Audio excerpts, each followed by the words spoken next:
Chevrolet must have one hell of an overtime budget for its performance vehicles department. In just the past few years, there have been SSs, Stingrays, Onelay, Z51s, Z06s, ZR1s, ZL1s, and even V6 models that have consistently rewritten the bank for buck equation. To say nothing of fellow General Motors brand Cadillac and its immensely talented V models. Now comes this particular Camaro, one that combines two of those acronyms but wears an invoice price that doesn't seem adequate to cover the sum of its parts. Highs tons of grip, glorious engine sounds, costs far less than it could. Lows it's a Camaro, so there's essentially no back seat, limited visibility, and nowhere to put your phone. The 2018 Camaro ZL1 1.0 E stretches the performance envelope like a cruise missile wearing a 4-tine instant stamp.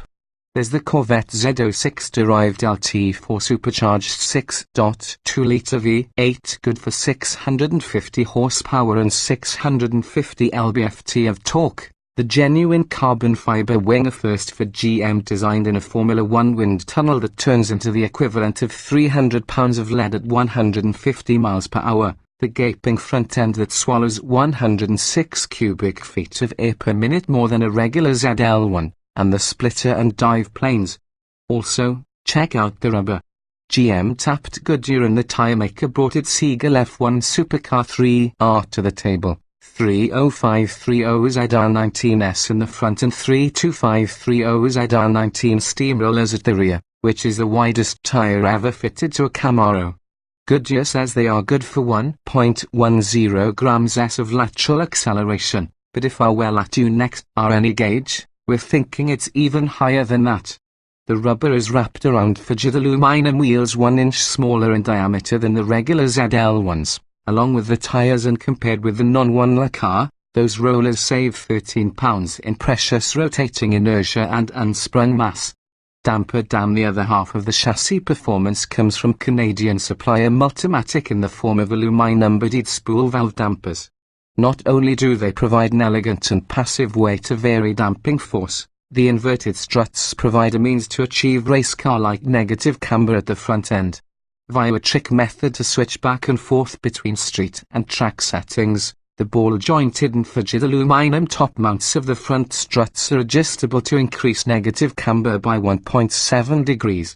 To set the car to track camber, jack one corner, remove an alignment pin in the wheel well and the 3 bolts at the top of the strut tower under the matte black hood, twist the top mount 180 degrees. It has a dual bolt pattern, reattach, and voila, instant camber. Combined with fairly common eccentric alignment bolts, the ZL1 1.0 E can have as much as 3.7 degrees of negative front camber, although Chevy recommends negative 2.7 on the track. The 4 dampers together are about 23 pounds lighter than the 2014 to 2015 Z28's steel-bodied dampers. The rear subframe and its multi-link suspension are insulated, if you want to call it that, by aluminium pucks, and the rear anti-roll bar is adjustable to 3 positions. Locking down the rear end and firming up the front communicates every crack in the road and even the slightest variation in lateral thrust with a sniper's precision. All of this variability was engineered into the car to allow owners to fine-tune their Camaros to their home tracks. At the Jacques Villeneuve-designed Area 27 in British Columbia, we ran 40-plus laps of the 3.0-mile circuit.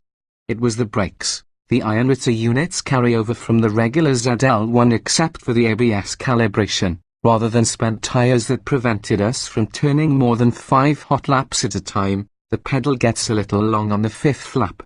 While we'd like to have seen the Onelay adopt the carbon ceramic brakes of the Z28, they'd be costly, and few cars feel as stable while braking in corners as the Onelay. Even when you throw in a downshift, the car never unsettles. The tires claw for grip in corners like a cat scurrying up a tree.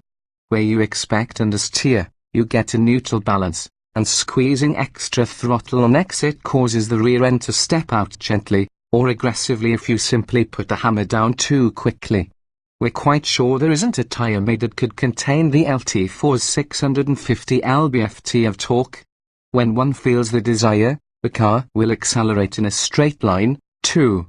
GM claims the 1-liter transformation saves £60, so we don't expect the manual-only 1-liter to be all that much quicker than the manual transmission ZL1 coupe we tested. Call it 3.7 seconds to 60 miles per hour and 11.9 in the quarter mile. The ZL1 automatic will remain the quickest Camaro, despite being roughly 100 pounds heavier than this car. All that and a bag of creature comforts. While the chassis mods make it a fantastic track weapon, this car is somewhat compromised on the street. Not overly so, but you'll want to avoid every pothole due to springs that are 3 times stiffer than those of the regular ZL1. Matt Scrays, the engineering manager for the Camaro 1-liter and ZL1S, admits that he wanted to make the car a bit more extreme by ditching some creature comforts, the trunk lining, for example. He was thwarted by GM historians who wanted to keep the 1-liter true to its roots as an additive option, not a give and take one, a philosophy that dates to the 3rd generation Camaro. Unlike the last generation Z28, this 1-liter has all the features of the ZL1, including heated and cooled seats, a heated steering wheel, a head-up display, and an 8.0-inch infotainment system. Options are limited, with Chevy's performance data recorder $1,300. It's a forward-looking camera and data logger, a navigation system $495, and carbon fiber interior trim $500 being the only factory extras besides a few $395 premium paint colors. One thing you won't see in a ZL1 1-liter E is an automatic transmission. Its manual box is identical to the ZL1's 6-speed except for a shorter 6th gear 0.68 to 1 versus 0.54 to 1. The shifter is crisp and lacks any noticeable wiggle in the gates.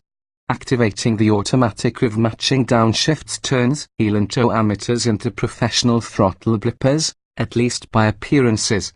The shorter ratio in top gear equates to an engine turning 1,000 revolutions per minute faster at racing pace. There are only a few tracks this side of Bonneville that need 6th, and one of those is the Nürburgring Nordschleife. At that hallowed German track, a ZL1 1-liter E turned a lap in 7 minutes and 16 seconds, which is more than 21 seconds quicker than the last Z28 and 13 quicker than the current ZL1. That ring time puts the ZL1 1-liter E in the company of near vaporware from car makers such as Gumpert, Radical, and Donkervoort. The best part of this package is its asking price, $71,295.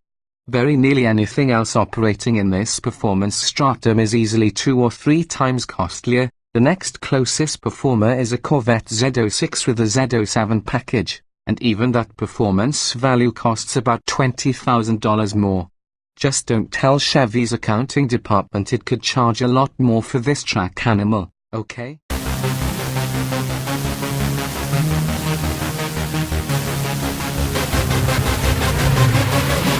Yeah.